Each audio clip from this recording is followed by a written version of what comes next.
Profetas e Reis, capítulo 29. Os embaixadores de Babilônia. Em meio ao seu próspero reinado, o rei Ezequias foi subitamente acometido de fatal enfermidade. Enfermo de morte, seu caso estava além do poder do auxílio humano. E o último vestígio de esperança pareceu removido quando o profeta Isaías surgiu perante ele com a mensagem: Assim diz o Senhor, põe em ordem a tua casa, porque morrerás e não viverás. Isaías capítulo 38, verso 1. A perspectiva parecia extremamente negra. Contudo, o rei podia ainda orar àquele que até ali havia sido seu refúgio e fortaleza, socorro bem presente na angústia. Salmo 46, verso 1. E assim ele virou o rosto para a parede e orou ao Senhor, dizendo: Ah, Senhor, sê servido de te lembrar de que andei diante de ti em verdade e com coração perfeito, e fiz o que era reto aos teus olhos. E chorou Ezequias muitíssimo. 2 Reis, capítulo 20, versos 2 e 3. Desde os dias de Davi, não havia reinado rei que atuasse tão poderosamente para o erguimento do reino de Deus num tempo de apostasia e desencorajamento como o fizera Ezequias. O agonizante rei havia servido ao seu Deus fielmente e tinha fortalecido a confiança do povo em Jeová como seu supremo Senhor. E como Davi, podia agora suplicar: Chegue a minha oração perante a tua face, inclina os teus ouvidos ao meu clamor, porque a minha alma está cheia de angústia e a minha vida se aproxima da sepultura. Salmo 82, versos 2 e 3. Pois tu és a minha esperança, Senhor Deus. Tu és a minha confiança desde a minha mocidade.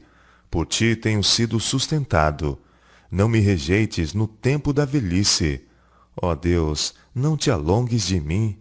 Meu Deus, apressa-te em ajudar-me. Não me desampares, ó Deus, até que tenha anunciado a tua força a esta geração e o teu poder a todos os vindouros. Salmo 71, versos 5, 6, 9, 12 e 18. Aquele cujas misericórdias não têm fim, ouviu a oração de seu servo. Sucedeu, pois, que, não havendo Isaías ainda saído do meio do pátio, veio a ele a palavra do Senhor, dizendo: Volta e dize a Ezequias, chefe do meu povo: Assim diz o Senhor Deus de teu pai Davi: Ouvi a tua oração e vi as tuas lágrimas. Eis que eu te sararei. Ao terceiro dia subirás à casa do Senhor, e acrescentarei aos teus dias 15 anos, e das mãos do rei da Síria te livrarei, a ti e a esta cidade, e ampararei esta cidade por amor de mim e por amor de Davi, meu servo. 2 Reis capítulo 20, versos 4 a 6. Jubiloso, o profeta voltou com as palavras de certeza e esperança, ordenando que uma pasta de figos fosse posta sobre a parte enferma. Isaías entregou ao rei a mensagem de misericórdia, proteção e cuidado de Deus. Como Moisés na terra de Midian, como Gideão na presença do mensageiro celestial, como Eliseu, momentos antes da ascensão de seu Senhor, Ezequias pediu algum sinal de que a mensagem era do céu.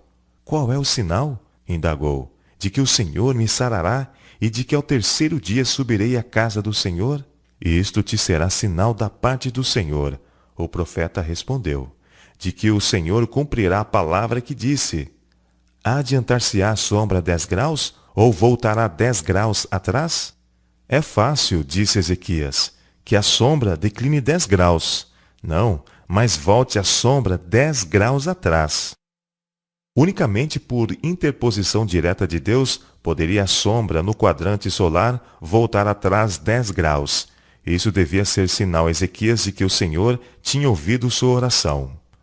Concordando, o profeta Isaías clamou ao Senhor e fez voltar a sombra 10 graus atrás, pelos graus que já tinha declinado no relógio de sol de Acás. 2 Reis capítulo 20, versos 8 a 11. Restaurada sua antiga força, o rei de Judá reconheceu em palavras de cântico as misericórdias de Jeová e fez um voto de despender os restantes dias de sua vida em voluntário serviço ao Rei dos Reis. Seu grato reconhecimento do compassivo trato de Deus para com ele é uma inspiração a todo que deseja gastar seus anos para a glória de seu Criador. Eu disse: na tranquilidade de meus dias, ir-me-eis às portas da sepultura. Já estou privado do resto dos meus anos. Eu disse: já não verei mais o Senhor na terra dos viventes. Jamais verei o homem com os moradores do mundo. O tempo da minha vida se foi, e foi removido de mim como choça de pastor. Cortei como tecelão a minha vida, como que do tear me cortará. Desde a manhã até a noite me acabarás. Eu sosseguei até a madrugada. Como um leão, quebrou todos os meus ossos. Desde a manhã até a noite me acabarás.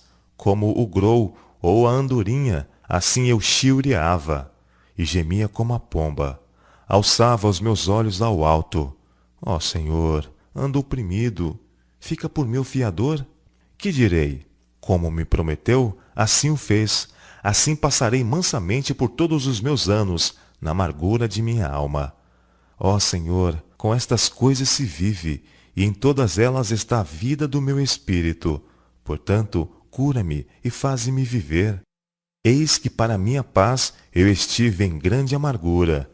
Tu, porém, tão amorosamente abraçaste a minha alma, que não caiu na cova da corrupção, porque lançaste para trás das tuas costas todos os meus pecados. Porque não pode louvar-te a sepultura, nem a morte glorificar-te, nem esperarão em tua verdade os que descem à cova.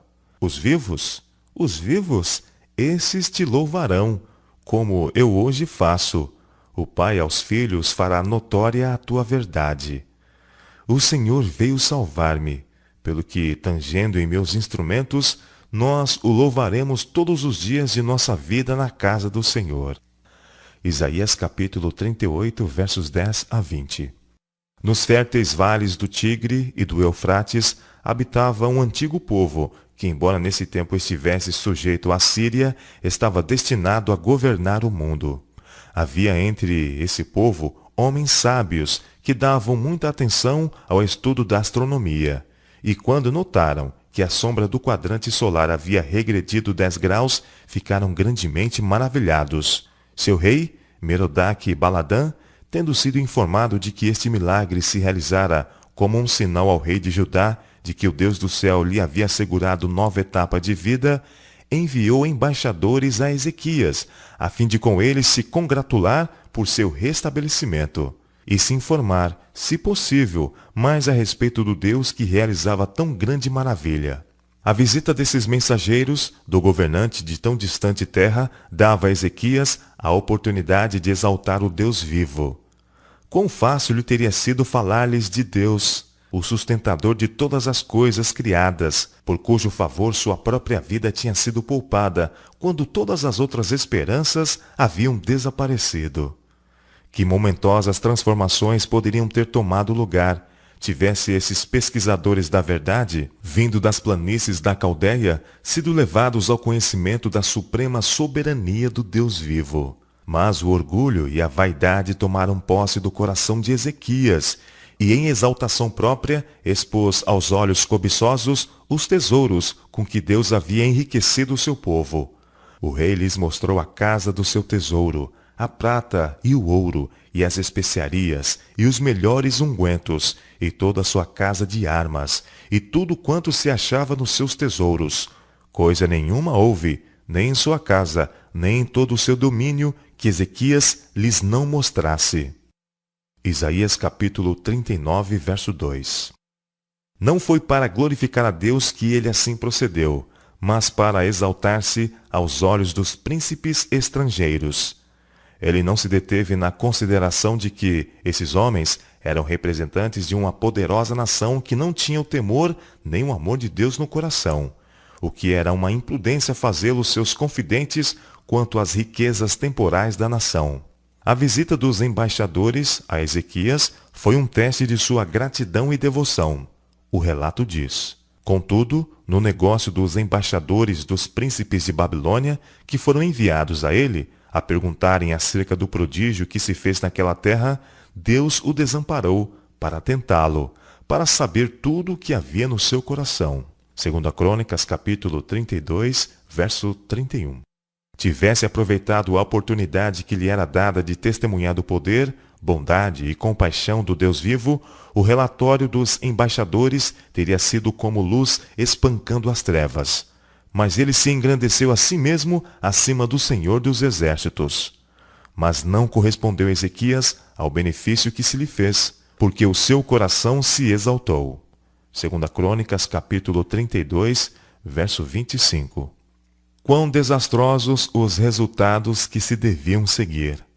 A Isaías foi revelado que os embaixadores que se retiraram estavam levando consigo um relato das riquezas que tinham visto e que o rei de Babilônia e seus conselheiros planejariam enriquecer seu próprio país com os tesouros de Jerusalém.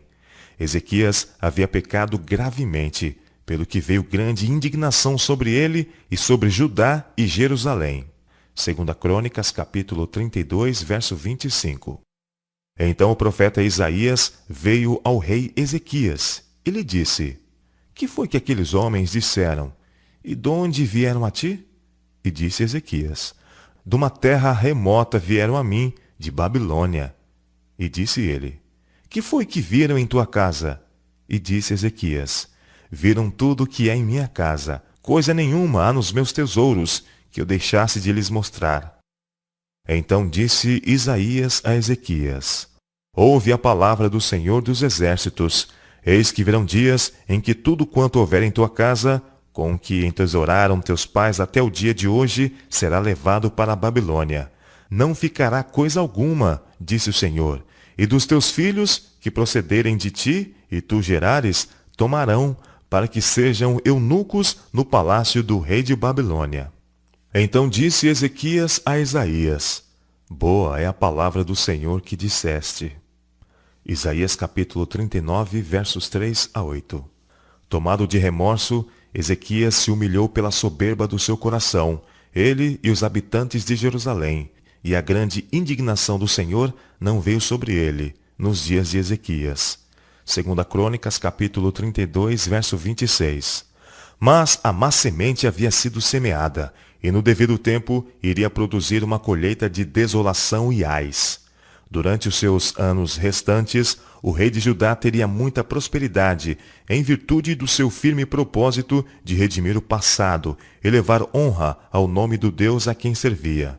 Não obstante, sua fé seria severamente provada, e ele devia aprender que unicamente pela confiança posta inteiramente em Jeová poderia esperar triunfar sobre os poderes das trevas que estavam tramando sua ruína e a total destruição de seu povo. A história da falta de Ezequias em se provar fiel e sua missão ao tempo da visita dos embaixadores está cheia de importantes lições para todos. Necessitamos, muito mais do que o fazemos, falar dos preciosos capítulos em nossa experiência, sobre a misericórdia e amorável bondade de Deus, as incomparáveis profundezas do amor do Salvador. Quando a mente e o coração estão cheios do amor de Deus, não será difícil partilhar aquilo que faz parte da vida espiritual. Grandes pensamentos, nobres aspirações, clara percepção da verdade, propósitos altruístas, anelos de piedade e santidade encontrarão expressão em palavras que revelem a qualidade dos tesouros do coração. Aqueles com quem nos associamos dia a dia necessitam de nosso auxílio, nossa orientação. Eles podem encontrar-se em tal condição da mente que uma palavra dita a tempo será como um prego encravado no lugar certo. Amanhã, algumas dessas almas poderão estar onde nunca mais as alcançaremos outra vez. Qual é a nossa influência sobre esses companheiros de jornada? Cada dia de nossa vida está carregado de responsabilidades que nós temos de enfrentar.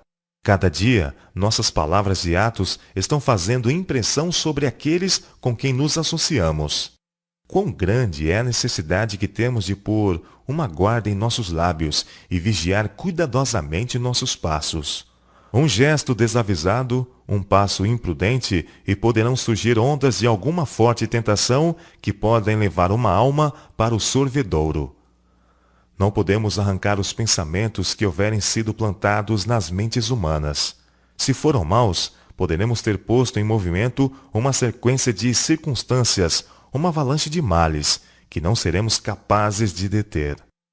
Por outro lado, se por nosso exemplo ajudamos a outros no desenvolvimento de bons princípios, damos-lhes a capacidade para fazer o bem. Por seu turno, eles exercem a mesma benéfica influência sobre outros. Assim, centenas de milhares são ajudados pela nossa influência, por nós despercebida. O verdadeiro seguidor de Cristo fortalece os bons propósitos de todos aqueles com quem entra em contato. Diante de um mundo incrédulo e amante do pecado, ele revela o poder da graça de Deus e a perfeição do seu caráter.